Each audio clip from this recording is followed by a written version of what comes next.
Hello viewers, আসসালামু আলাইকুম। কেমন আছেন সবাই? আমি এখন এমন একটা লোকের সাথে পরিচয় করে দিব আপনাদের সাথে। এই যে আমাদের হালিম ভাই। আসসালামু আলাইকুম হালিম ভাই, ওয়ালাইকুম সালাম। ভালো আছেন? আমি খুবই ভালো আছি। আপনি কেমন আছেন? আপনি ওইদিকে তাকাই কথা বলেন। আপনি কেমন আছেন? জি আমি ভালো আছি। আচ্ছা ভাই, আপনি কি করতেছেন এখন? এখন আমি অটো গাড়ি চালানো শিখতেছি। অটো গাড়ি চালান শিখতেছেন? জি, আগে কি করতেন?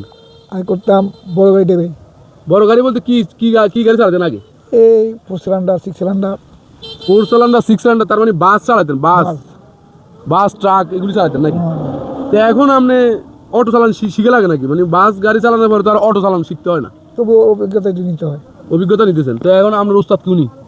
আমার উস্তাদ আপাতত তিনি। ইনি?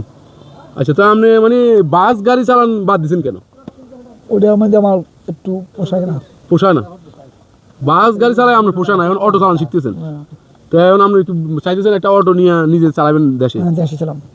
আর এমনি বাস গাড়িতে আপনার কি সমস্যা হয়েছিল নাকি কোনো? হ্যাঁ, অ্যাক্সিডেন্ট করি, বেশি অ্যাক্সিডেন্ট করি। বেশি অ্যাক্সিডেন্ট করেন? কয়বার অ্যাক্সিডেন্ট করছেন? 2 বার। 2বার অ্যাক্সিডেন্ট করছেন? সমস্যা হয়েছিল? হাতে পায়ে সমস্যা হয়েছিল? হ্যাঁ, পাওয়া নিছে। পা ভাঙে গেছে গা? তো এই জন্য চাইতেছেন আর বড় গাড়ি চালাবেন না? না, চেষ্টা নেই। তো দর্শক, আপনারা দেখতে পারলেন আসলে হালিম ভাই কিন্তু 2-3 বার উনি অ্যাক্সিডেন্ট করছেন, বড় ধরনের অ্যাক্সিডেন্ট করছেন। উনি কিন্তু এই হাত পাও কিন্তু পুরো ভাঙিয়ে ফেলছেন। তো সবাই ওনার জন্য দোয়া করবেন। উনি এখন অটো চালান শিখতেছে।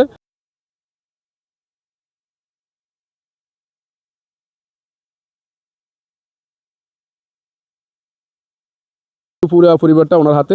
তো সবাই ওনার জন্য দোয়া করবেন, উনি যেন অটো চালায়, একটা অটো কিনে উনি যেন সুন্দরভাবে চালাতে পারে, সেই জন্য সবাই দোয়া করবেন। তো ভালো থাকবেন। ভিডিওটা আজকের মতো এখানে শেষ। আল্লাহ হাফেজ। দেখতে পারতেছেন হালিম ভাই কিন্তু আস্তে আস্তে অটো চালান শিখতেছেন। উনি যদিও আসলে বড় গাড়ির ড্রাইভার, কিন্তু এখন অটো চালানি আবার নতুন করে শিখতেছেন।